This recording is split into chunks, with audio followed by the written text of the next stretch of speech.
By saving Roger, Lyra hopes to atone for her father's transgressions. She feels more like Jesus than even her longing to visit the hereafter and her entire intention to come back.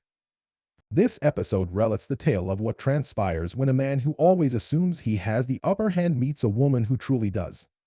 As the first half of the last season of the fantasy drama series His Dark Materials on HBO comes to a close, it becomes darker and more perilous.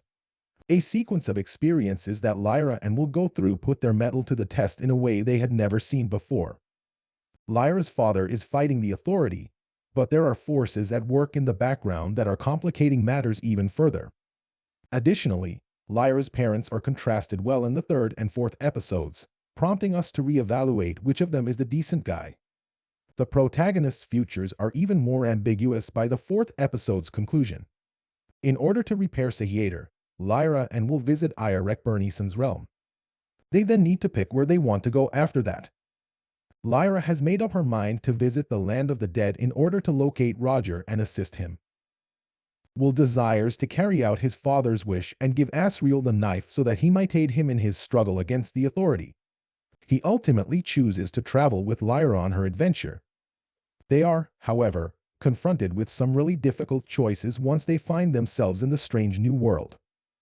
Mrs. Coulter discovers herself in Asriel's custody in another dimension. She is fortunate that he thinks she is valuable enough to stay alive. He learns about Will through her, but she keeps the knife's existence a secret. Asriel, on the other side, informs her of the angel that is being held captive. When the time is right, Mrs. Coulter uses the intention craft to flee. She returns to the Magisterium and finds a weapon they've made with the express purpose of killing Lyra. She tries to stop them but ends up being imprisoned. Lyra and will arrive at a location that is not for the living in the fourth episode. They quickly discover that no one without their deaths is allowed there. Nevertheless, Lyra is determined to find Roger because this is her sole chance to assist him and atone for the betrayal he endured from her father the previous time. She and will eventually find themselves at the river's brink that she had seen in her nightmares thanks to her passing away. But getting across that river costs a lot of money. The ferryman explains that Pan is unable to accompany them since the river flows to the land of the dead. Lyra will have to leave her demon behind if she wishes to travel with him.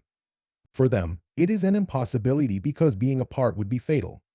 A person's demon is their soul. When Will crosses the river, he too will be leaving a piece of himself behind, but unlike Lyra, he is unable to see or communicate with that piece. Lyra, on the other hand, is in love with her demon and would suffer physically if they parted ways. Lyra must move forward even though Pan doesn't want to separate. Roger must now be seen before she may return. Lyra begins to feel the sorrow of being apart from her demon as the space between them widens and they cross the threshold, and she begins to sob. The living should not enter the land of the dead. Everyone who wants to go there must abide by the regulations. The voyage is less dramatic for the deceased because their demons have already vanished. But since Lyra and Will are still alive, they must deal with the consequences of their deeds. And this is when things start to get a bit complicated. The application of the general criteria for them has been distorted because they aren't actually dead. Lyra chose to separate from her demon in order to cross the river. They weren't cut off by force. She intentionally left him behind and has every intention of returning to him, which in a strange sense counts for something. We don't see Pan disappear like the demons of the dead, which is proof that both Lyra and Pan are still alive. As soon as Lee Scoresby and John Parry breathed their last, their demons disappeared. However, Lyra and Pan experience nothing of the sort, indicating that they are still very much alive. One cannot, however, dispute their separation. In what ways does this affect them? Again, Lyra and Pan chose to part ways on their own terms. The entire experience was designed to be so painful for the victim that they wouldn't be able to withstand the blow. In truth, in earlier instances, as was shown in the first season of the show, the energy released during the demon and child's separation was exploited. With Pan and Lyra, nothing of the sort occurs. Their situation is now more comparable to that of the witches. The only known creatures in Lyra's universe whose demons are capable of great distance travel without ever experiencing the pain of separation are witches. Mrs. Coulter also possesses the power in some mysterious way. Perhaps the experiences Lyra and Pan have had a similar effect. Perhaps, rather than weakening, their relationship is just stretched to account for the increased separation. In Lyra's universe, intention is extremely important. Perhaps, much as Asriel's intention can transport him to other planets, Lyra's intention has maintained her demon bound to her despite the distance between them. She and Pan are both still alive, so after Lyra and will return from the land of the dead, they should be reunited. In an effort to defend Lyra from the Magisterium, Mrs. Coulter went back. It was important for her to have the enemy nearby, and she believed that by being among them, she could not only thwart their plans to assassinate Lyra but also completely refocus their forces. She had observed Asriel's actions and the lengths to which he was willing to go in order to topple the authority. When the Magisterium realized this, she hoped they would stop seeking for Lyra and instead concentrate on battling Asriel.